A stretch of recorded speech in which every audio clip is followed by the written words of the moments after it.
Welcome to an audio Odyssey. The book of the same title was originally published a decade ago, and in the time since, much additional documentary evidence and information regarding Kiss in 1981 has been uncovered. Since a second edition of that book seems unlikely, I thought it would be an interesting and fun challenge to create an Elder Supercut, a multi-part audio documentary of sorts, exploring varying facets of the Elder's genesis and era. The goal is to keep the assorted chapters concise and focused, and purposeful in both standalone and serialized contexts.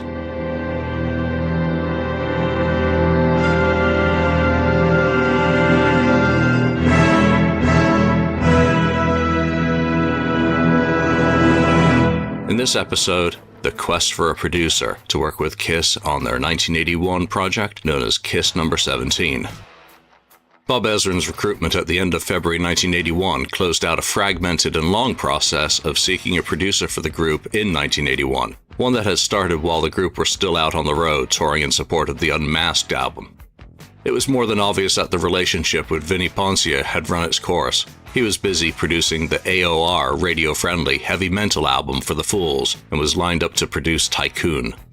Kiss's dalliance with the AOR sound had run its course and not resulted in the sustained commercial benefits hoped for in the US in particular.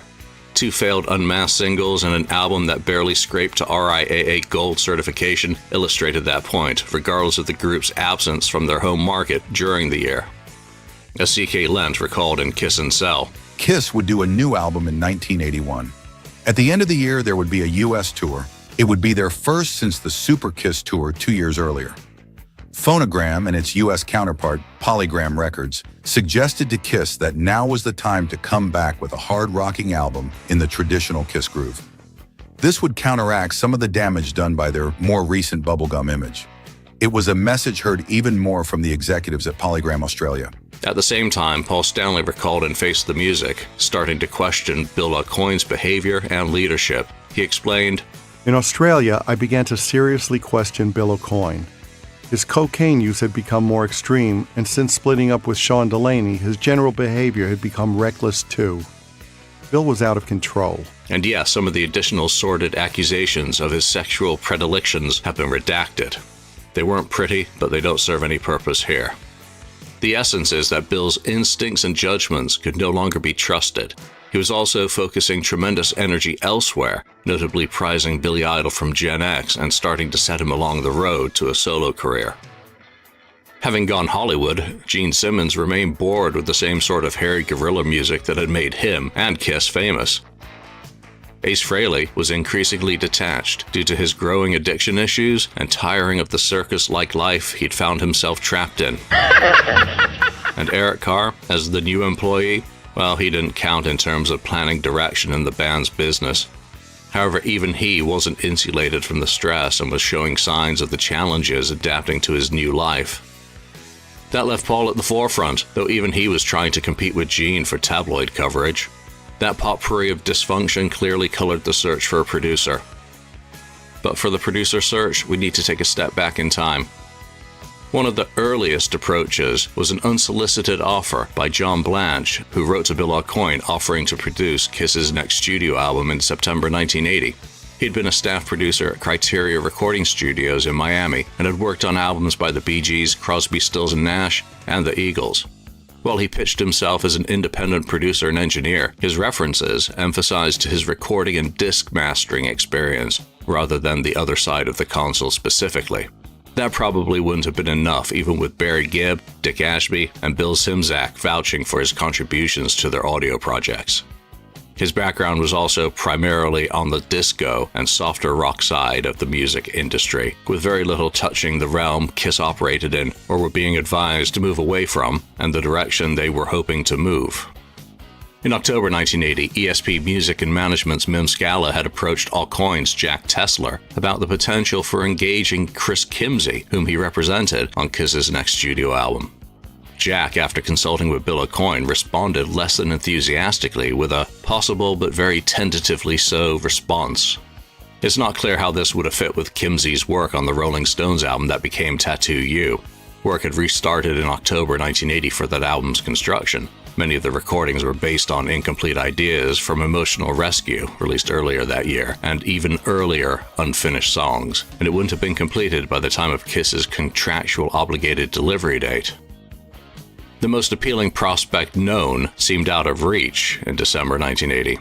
Robert John Mutt Lange was the hot rock producer coming off two major successes with AC/DC, Back in Black and Highway to Hell.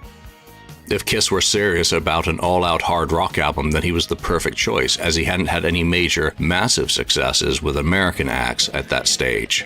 He'd already hit 2 home runs, one under particularly challenging circumstances, and we know from flasher set lists and archival recordings that Eric Carr was a fan of Highway to Hell in particular.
The problem was he wasn't keen to record outside of London, and Kiss didn't find that appealing. He also had other commitments, immediately to Foreigner, and he wasn't able to agree to a project until February 1981. With recording of the Foreigner project starting in December, it wouldn't have been known that those brutal sessions would run through April. While the resulting Foreigner album was a mega-seller, it also wouldn't have been known at the time when Kiss were potentially interested in his services that the album would mark the polishing off of that group's sound from straight hard rock into more polished rock as the band sought greater commercial appeal. That may have seemed like a replay of Dynasty. Mutt was already committed to recording Def Leppard's second album, with sessions for the High and Dry album starting in March. Even then, the sessions overlapped, making Kiss a scheduling impossibility with the various deadlines involved from all three bands. Those issues may go some way to explaining why Kiss hit the studio for their own pre-production sessions with Rob Freeman, pending answers from various producers investigated. The group had to start working, trying to get the creative juices flowing and have something to move forward with, whoever the producer ended up being. Unsuccessfully, or full of self-doubt perhaps, Paul appraised the resultant songs and faced the music. The problem was that the stuff we were writing was no better than the songs on Unmasked. In fact, it was probably worse. We'd lost the plot. My songs were nothing to write home about. Gene's were no better. C.K. Lent buttressed that opinion in Kiss and Sell. Bill Aucoin met with a number of producers. The group was moping about how dissatisfied they were with the tracks. Gene was complaining that he was tired of writing songs about groupies and getting late on the road and being typecast as a hulking monster. He was frustrated at the prospect of cranking out another Kiss album with his usual smorgasbord of songs. Gene wanted to show a softer, more sensitive side to his music. Even Eric Carr later recounted the party line, telling the Montreal Gazette in January 1982 that the recordings from the early sessions were powerful but sounded too like the same old Kiss. In the Kiss Alive Forever book, Rick Alibert recounted a meeting in late February where a suggestion was raised. Let's get Bob Ezrin back to do Destroyer 2. Those final two words, Destroyer 2, are probably the most accurate description for what the 1981 Kiss project ultimately became. That was it. We would make another Destroyer. It made sense that discussions had been ongoing with Bob while the February recording sessions took place, and in hindsight it feels like Bob's recruitment was a Hail Mary play based on desperation. Documents seem to confirm that theory, as do Bill Aucoin's comments in 13 Classic Kiss Stories. There, it was simple pragmatism. We knew that the record company needed another record, but no one was in the mood to either write one and or record one. As the pressure came down on us to come up with a new album, and I realized the guys weren't writing, or did they feel like recording a new album? And I thought the only person that I knew that knew them well enough and could get us through this was Bob Ezrin, incredibly bright producer who was capable of helping them write as well as producing the album. If Bill's attention was focused elsewhere, then he needed trusted, independent hands to guide Kiss through the studio challenge. He probably didn't so much want Destroyer 2 as much as Bob Ezrin's Kiss Boot Camp Part 2, where his skills could bring life to the band's assorted disjointed and uninspired musical ideas as legitimate Kiss compositions, and perhaps bring them back to a state of commercial competitiveness at home. And for that matter, it wouldn't have been a bad thing if Bob engineered a repeat of the success Destroyer had eventually enjoyed. Kiss certainly needed it. Reading band meeting notes, the recommendation to use Bob Ezrin initially came from Polygram A&R. Chip Taylor, who was working in the department at the time, recalled to Tim McFate in 2015, Everybody was excited that Bob Ezrin was going to be involved, and he was hot as he could be at the time, and he already had success with them. It seemed like there was word within the company that this was going to be the rock and roll record of all time. It was to be straight rock. Polygram's president, David Braun, also favored Ezrin's selection, and the meeting notes spell out clearly there would be more support from label to Kiss because Polygram sees Ezrin as insurance for success. That insurance was seen from several perspectives. First, it was seen as a newsworthy item within the industry that Ezrin had returned to produce another Kiss album. Something special must be brewing, particularly with how Destroyer had turned out. It was unexpected, considering the direction both parties had taken in their careers after 1976. But Bob was seen as a genius at a time when the group clearly needed a guru. Bob opened doors to new areas of musical exploration for the group and opened doors to outside collaborators and perspectives, particularly around songwriting, which were seen as key to expanding Kiss's airplay.